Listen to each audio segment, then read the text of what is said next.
अस्सलाम वालेकुम अज़ीज़ तलबा तालिबात, मुकालमा यूट्यूब चैनल में आप सभी का दिली खैर मकदम है।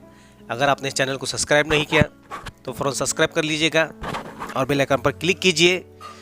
तो आज से दोबारा लॉकडाउन की शुरुआत हो चुकी है। आप घरों पर हैं और आपकी इम्तिहान की तैयारी चल रही है। तो चलिए आज हम आपके सामने दोबारा एक नया मज़मून लेकर आए हैं। तो मज़मून का नाम है माशरे पर कोरोना वायरस के असरात। तो एक नया और एक अनोखा मज़मून इस लॉकडाउन में, क्योंकि शनिचर से ही लॉकडाउन लग चुका है और बच्चों को ऑनलाइन तालीम का सिलसिला दोबारा फिर से शुरू करने का हुक्मनामा जो है हुकूमत महाराष्ट्र की जानिब से जारी किया गया है। तो मैं माजी की तरफ बैठे बैठे कुछ सोच रहा था, तो एक उन्वान या दो उन्वान मेरे ख़्याल में थे। तो आप लोग सुनिए, क्योंकि उसको टेक्स्ट की सूरत में नहीं लिखा है बल्कि बतौर समात आपके लिए मज़मून पेश कर रहा हूँ। नवंबर 2019 में एक वायरस दबे पांव पैर फैला रहा था। धीरे धीरे एक मुल्क से दूसरे मुल्क को अपने जद में लेता जा रहा था। साइंसदान हैरान थे, लोग परेशान थे। आखिर ये बीमारी है या बला जिसे लोग कोविड-19 तो कोई कोरोना वायरस के नाम से पुकारता था। बच्चे से लेकर बूढ़े तक हर एक की ज़ुबान पर यही नाम था। इस बीमारी ने ऐसा कोहराम मचाया कि रोज़ 100 से 1000, 1000 से 10,000 मरीज़ की तादाद बर्क़ रफ्तारी से बढ़ने लगी। अखबार, टीवी, सोशल मीडिया हर तरफ इस बीमारी की खबरें नश्र होने लगी। हुकूमत खौफ और दहशत में थी। हुकूमत ने अपने अवाम के लिए गाइडलाइंस जारी की।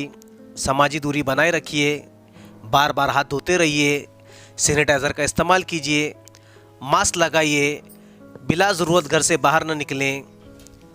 इस बीमारी ने ऐसी दहशत और वहशत ज़दा कर दिया इंसान को कि वो अपनों से डरने लगा, किसी भी चीज़ को छूने के लिए डरने लगा।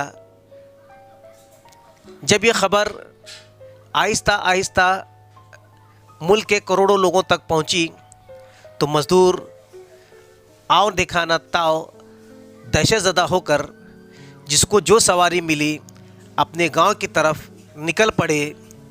लाखों की तादाद पर रास्तों पर लोग पैदल ही निकल पड़े।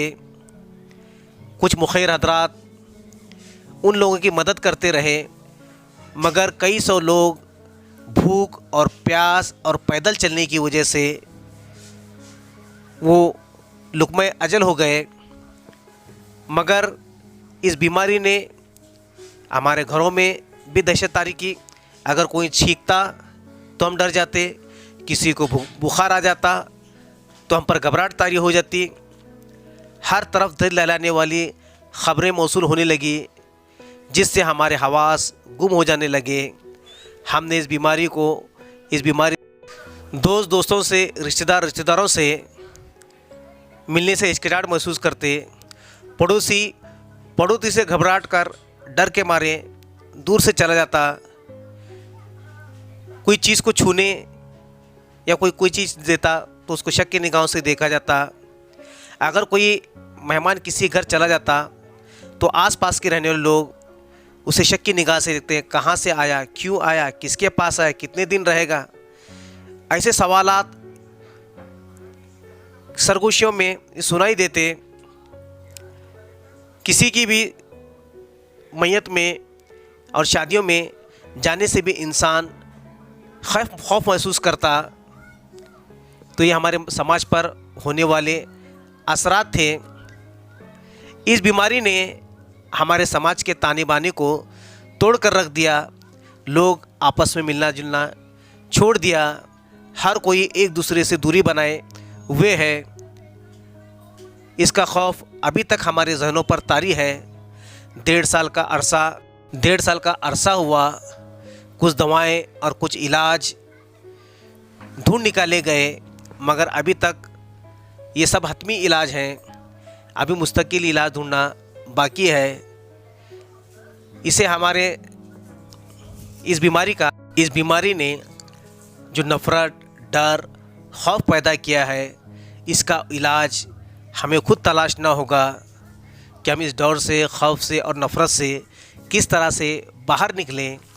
अल्लाह ताला से दुआ गो है कि अल्लाह ताला हम सबको इस बीमारी से बचाए रखे।